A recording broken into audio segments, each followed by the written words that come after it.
Epsita and Kinjal, thank you for being with us.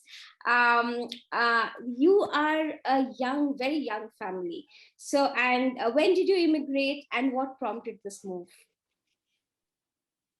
So we immigrated in 2018 in the month of October. What prompted this were, of course, there were several factors for us to choose Canada over a few other countries, and of course to migrate in the first place.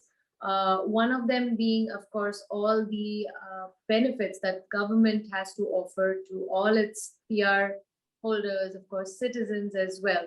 And this is what sort of motivated us to come over and settle here. Of course, there were a few other reasons as well. Kinjal, what do you like to talk about? Yeah, I would say, like, in my opinion, the main cause would be thinking about our next generation. Okay. To be honest with you, that's the sole reason. Although opinions might differ, and as well, so Canada is basically, I would say, middle class person's heaven, because you're paying taxes to the government, and more or less everything is taken care of. And so that's amazing. There should be yes, go ahead. So one needs to have a mindset to sacrifice the lifestyle at the beginning, and should be open for new challenges. That's commit a to a very new good thing. point that you make. That one should be open to make sacrifices. What kind of sacrifices have you made to kind of be here? I would say a lot. So, like, first of all, the thing is that one should stop comparing lifestyles between India and Canada, because of course the cost of living over here is completely different, and the usual things that we're habituated with. For example, for starters, having a maid, right? So there's no maid over here in Canada. Everything you have to do it by yourself. So if you're staying in a rent, most of the problems are taken care of. But if you're having a house, then everything is on you. So you raise very important points. So that sort of takes me to my next question. How did you go about food, stay, after arriving here? Did you have the information? Did you do it from there? Did you arrange for it? Or how difficult or easy was this process? Of course. So in our case, a year before we immigrated, we were in touch with certain friends, family friends that we knew of. We've never met them, but that's something you have to do. You have to, go out of your comfort zone, reach out to individuals who may be distantly related to you, to seek for some sort of guidance, with respect to a place to stay, how the lifestyle there would be, what sort of mode of transportation you're looking at, and how to budget. So what we did was that, yes, it was completely a contrast with respect to lifestyle. Once we got here, we had to calculate each and every penny that we had, budgeting, that this is the amount we're going to spend towards food, groceries, transportation, because unless you start earning the fund that you get from India, that's not going to last you too long. So yes, if you do not, if you do not have somebody who can help you or guide you, then there are several. We had one, but then if in case you don't, I would recommend Kijiji, Facebook Marketplace. This is a very, very good platform, especially Facebook Marketplace. You can reach out to individuals who are renting and let them know that this is the day I'm arriving, and I'm looking for rent, and you'll be surprised. People inside your community. So I would say that you had the support, and you also had the information. Two very vital things to kind of land in a very different country and make it your home. So, and it's a process. It takes time to make it your home. Would you agree with that?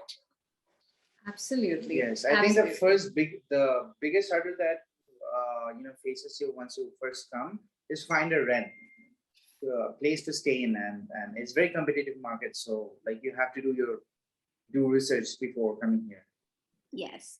So what did you most struggle with after coming here, if at all you've struggled with anything?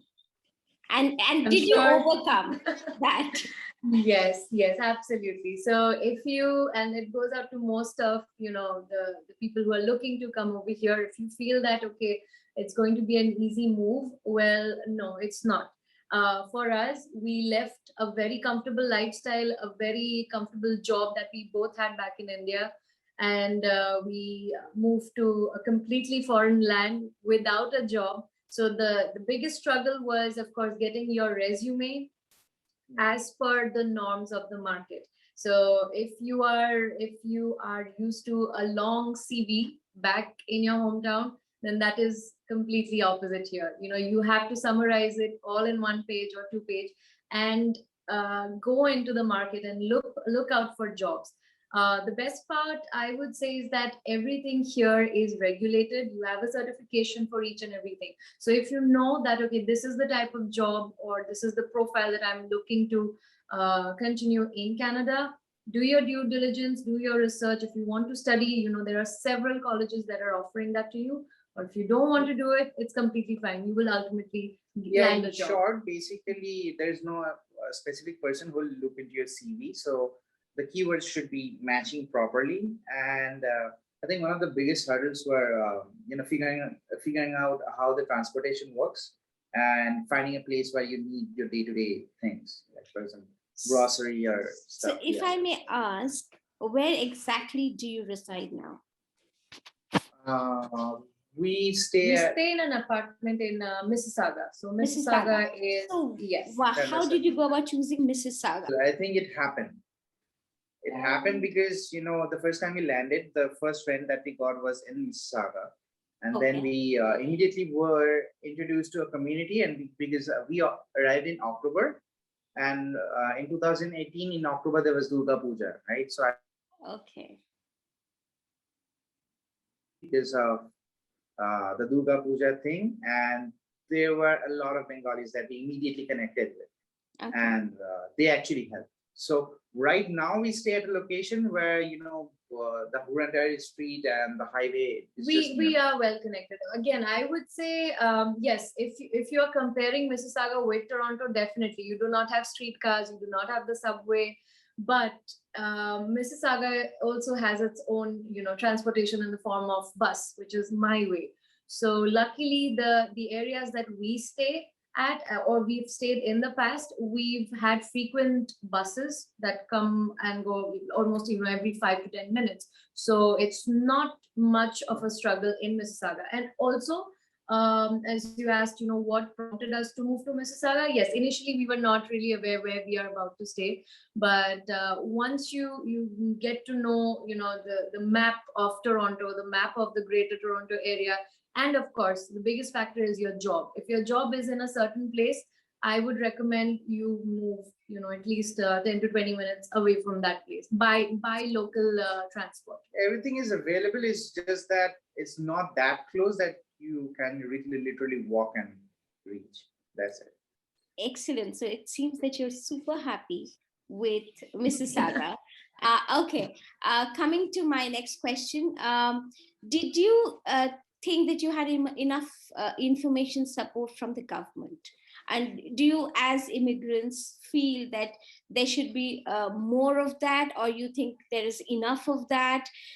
You just have to go look out for the non-profit organizations which are helping immigrants. So, what do you feel? How do you feel about this? Yes, so I can definitely tell you our experience. This was when we were moving into an apartment where we are right now. Of course, not most of the immigrants, they're not aware about the different benefits. As you mentioned, the NGO. There are several NGOs around which help new immigrants to settle in. So one example is Furniture Bank. Now, we did not know about it, but another friend of ours, they told us that if you are a new immigrant, up to 5 years, if you're, of course, you're considered brand new, and till you are in the 5th year of being in Canada. So you can reach out to certain NGOs that will later connect you on with this organization. You cannot directly get in touch with them, but you have to go via an NGO. So that's what we did. I had to call a lot of them because most of them were not connected with them. So luckily I found one. It was a women's NGO in downtown Toronto, where we went there. I spoke to them. I told them that, we are brand new, we're moving into the apartment, and they gave us an appointment at the furniture bank. We went there, selected some furniture, and the best part is that most of these furnitures, although they are refurbished, but then you do have the chance of getting brand new furnitures, which are donated by some of the big furniture companies here in Canada. So we got lucky, and that was, a steal deal. Apart from that, Kinjal here had a very unique experience that he's going to talk to you about. No, I didn't have any unique experience. So the thing is that like I immediately connected with a lot of people when I would say like whenever you land down in Canada, they will hand you over a book of benefits, but it's literally this big. So nobody actually, I think, goes through it. Yeah, and the hospital and other stuff. But I would say if you like the sooner you connect with your community, and they're going to help you as much as they can. Yeah, he actually underwent an operation, and we feel thankful that we are here because this was out of the blue. He ended up having a kidney stone. So we stay right across, just opposite the road is one of the big hospitals. It's Trillium Hospital. So all we did was that we just walked in. Yeah, we didn't even pay a penny. We did not have to pay anything. We walked in, he was admitted, he got himself operated, and that's it. And now I wonder, I would agree with that. India, that would have been really expensive. That's amazing. I would completely agree with that. Healthcare is something that is amazing in Canada. How they sort of take care of everything. 2018, it's already been more than 2 years of being here. So if you look back, could you tell us how do you feel, and do you have a community of people with you? How settled are you? So yes, certainly we do have, our friends, a very close circle of friends. And this has been possible because we did, try to go out there, mingle a lot within the community itself, participated at all the social events, as and when they would come by us. Of course, last year was not at all productive because it was something we all are still, trying to reel from. But yes, we do have our close friends, and we all support each other in in growing in terms of career as well.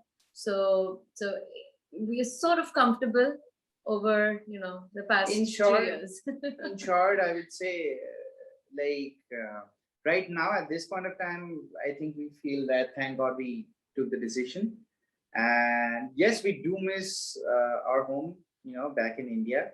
However, there are a few things that there's a dearth of having those. For example, biryani, like the Lucknowi style biryani, and the street foods that you have to make by yourself if you're having a potluck or something. But yes, of course, there's this tension that's there that you have to go back for once at least. But other than that, everything is available. Everything is all good. It's not that nothing is available. It's just that there's no street food like you used to have.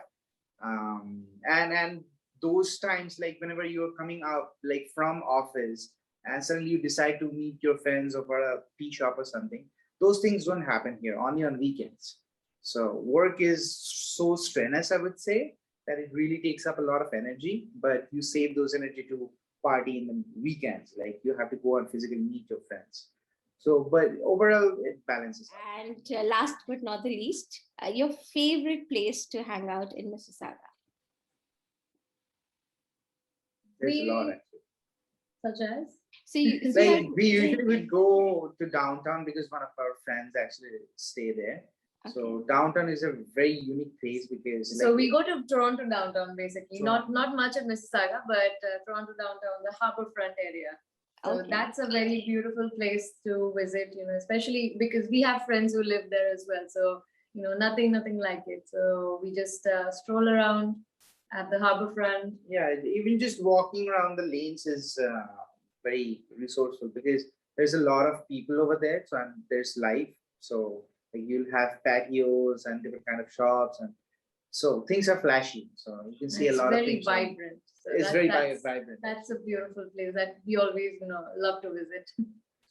Thank you so much for giving out all kinds of information that any new immigrant would need. And thank you for doing this. Thank you so much. Our pleasure.